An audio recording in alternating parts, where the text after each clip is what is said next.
ndio wakati wa kumwacha Mungu aamue.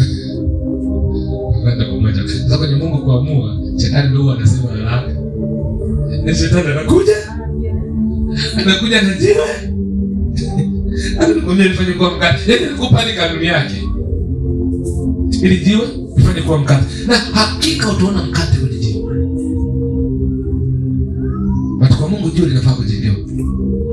Kwako litafaa kujengewa. Andika tu hiyo. Mbona nimekufundisha kwa msamiati mwepesi, unaelewa nini mtumishi wa Bwana? Yaani kwa Mungu lile jiwe lile la kujengea. Ila kwako lile jiwe lile mkate.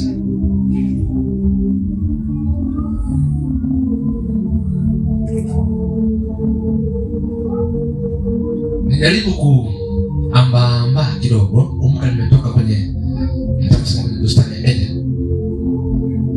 Nimetoka kwenye uchambuzi wa kitabu cha Mwanzo kwa habari ya bustani ya Eden. So kumbuka vizuri. Ila njaa haina adabu.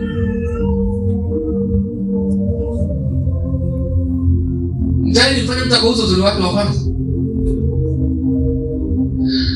Ilikuwa njaa ya mwili, njaa ya roho, ageuza nini? Basi.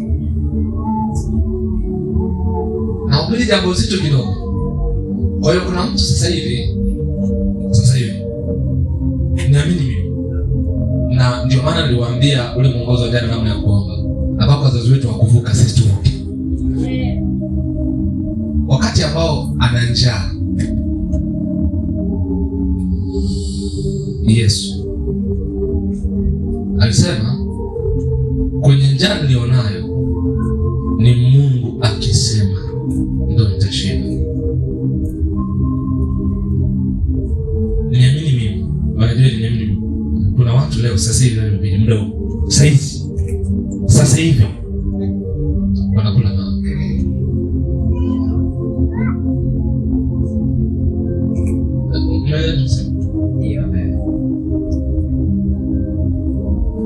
Hapo unaelewa kwamba nimetumia msamiati mgumu. Yaani kuna watu sasa hivi wanakula mawe.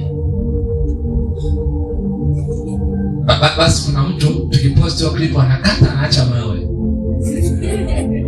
Inaonekana mchungaji anaambia watu wanakula mawe. Sasa hivi na mhubiri kuna watu wanakula mawe. Okay fine. Yaani mtu hakufaa kuwa mume, alifaa kuwa rafiki yako. But umefeli umefanya kuwa mume. Bado unahitaji furaha. Sio? Na unahitaji ucheke. Wewe labda unacheka tu. Ndio. Hauwezi kucheka. Kwa sababu jiwe litakuumiza wewe. Adano tupone kwa litasaidia sana. Na sijui kwenye ile shughuli nyingine itakuwaje. Na kwa sababu umekula jiwe. Jana na mume. Wangapi mmekula mawe? Wangapi mnaendelea kula mawe? Yaani ndio tunasema, yaani mchungaji anatoa huko anatuzungusha. Ama kwa kuleta hapa. Wangapi mnaendelea kula mawe? Unajua kula mawe? Nenda natoka tunaona. Kuna makovu ya ndoa labda, mfano ya biashara. Kwa sababu unakula mawe. Unajua kila mawe bado utahitaji nini?